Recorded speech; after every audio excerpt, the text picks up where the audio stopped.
Napoli, lahir di sana, dan seorang pengacara. Tapi Tuhan menangkap dia dalam sebuah sidang.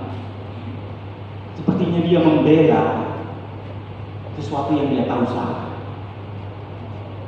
Tapi akhirnya dia menang. Itu mungkin karena kepintarannya. Lalu Alfonsus ini merasa bersalah. Ini tidak benar. Nah, Alfonsus mulai mencari jawaban bagaimana menenangkan hatinya itu. Sehingga pada akhirnya dia memutuskan untuk masuk seminari, sekolah pastor, untuk meninggalkan, tidak mau lagi dia bersedekah. Padahal dikenal dengan seorang pengacara yang begitu masuk pada zamannya. Dalam kisah kelanjutannya, Alfonsus dari peristiwa itu bahkan mendirikan sebuah kongregasi CSR, Redentoris, kalau pernah lihat, dan sekolah tentang hati ini. Tapi kesimpulan yang mau dia katakan adalah hati itu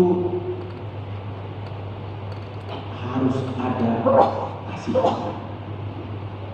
Ketika hati memiliki kasih, maka bolehlah dia berbelas kasih.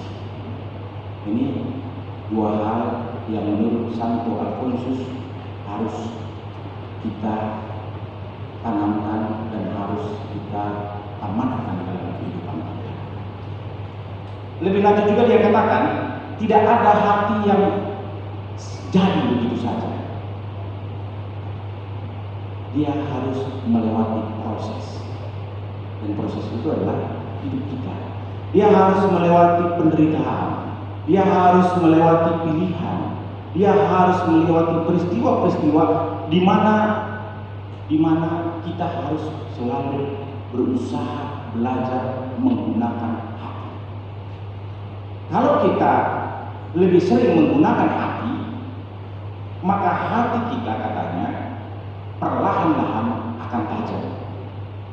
Tapi kalau kita sering menggunakan isi kepala kita, kita sering menggunakan pikiran kita, keinginan kita, kemauan kita, maka dia akan menguasai diri kita. Jadi sebenarnya sekolahnya simpel. Gunakanlah selalu hati. Ya, saudara-saudara yang dikasihi Tuhan, hari ini dalam bacaan Injil, Yesus ditolak di kampung halamannya. Berkaitan persis yang disampaikan oleh Santo Alfonsus ini. Musuh dari hati itu adalah kesombongan. Kalau kita menggunakan pikiran, menggunakan keinginan, menggunakan mana yang kita suka, hobi kita, apapun itu namanya, dan menenggelamkan hati kita katanya, kita jatuh ke dalam kesombongan.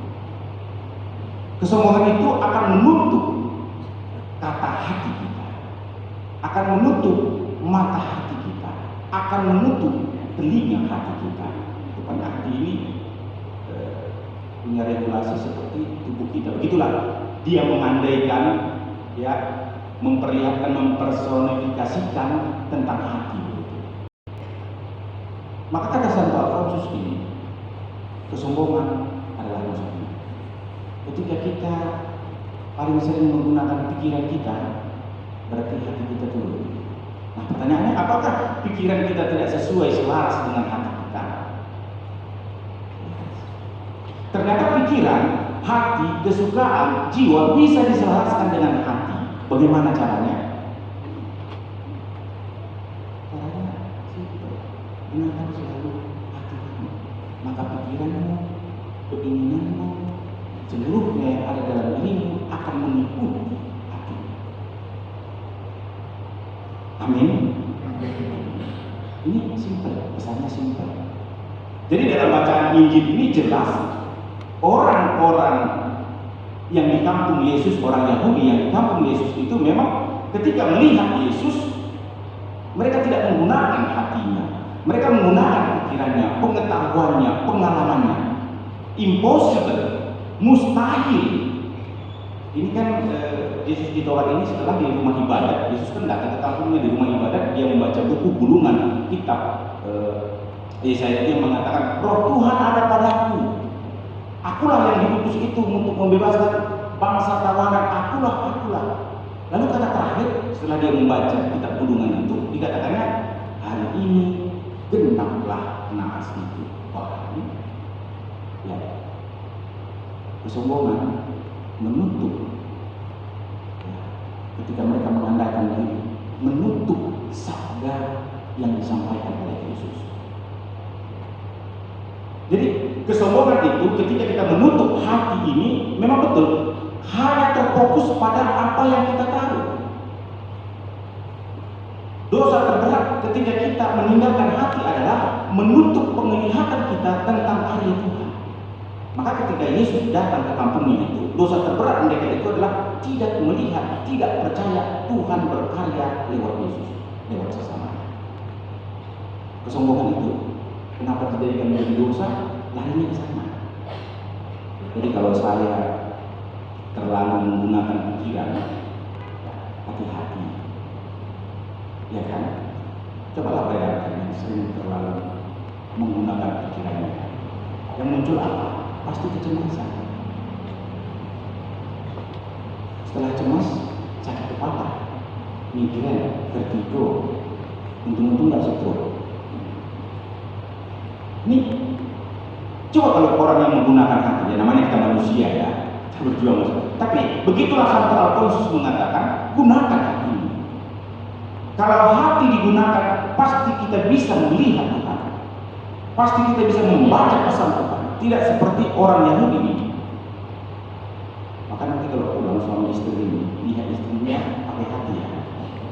Iya. Pakai hati. Hati menggunakan mata, hati menggunakan pikiran. Amin. Pesannya di sana. Maka bacaan pertama tadi yang begitu panjang, ya kan kitabnya Muhammad itu masih potongan kecil. Begitulah orang Israel capeknya harus mengikuti semua aturan-aturan itu. 7 hari harus menutup ini, 7 hari harus menutup ini. Apalagi katanya itu, kalau kamu menanam persembahan pertama harus sampaikan ke bait Allah, iya kan? Kan begitu ya. Makanya ada selalu titipan itu kalau gaji pertama dipersembahkan, iya kan? Lihat gaji pertama kemana dia bikin? Kan bakso sama kawan-kawan. Tapi itu sebenarnya kenapa Yesus tidak lanjutkan? Ini peraturan-peraturan yang begitu panjang dan banyak itu. Ini kan berdasarkan kepala, berdasarkan sikap. Yesus merangkumkannya dengan persembahkanlah, perlihatkanlah dirimu, hatimu. Maka kata Yesus tidak perlu lagi itu semua.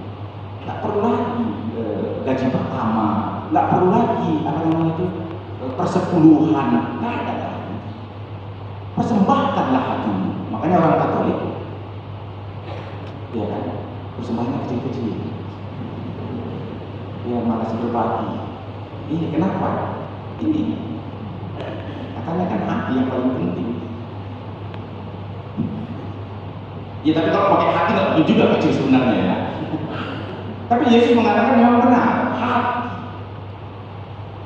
ketulusanmu yang paling penting di sana.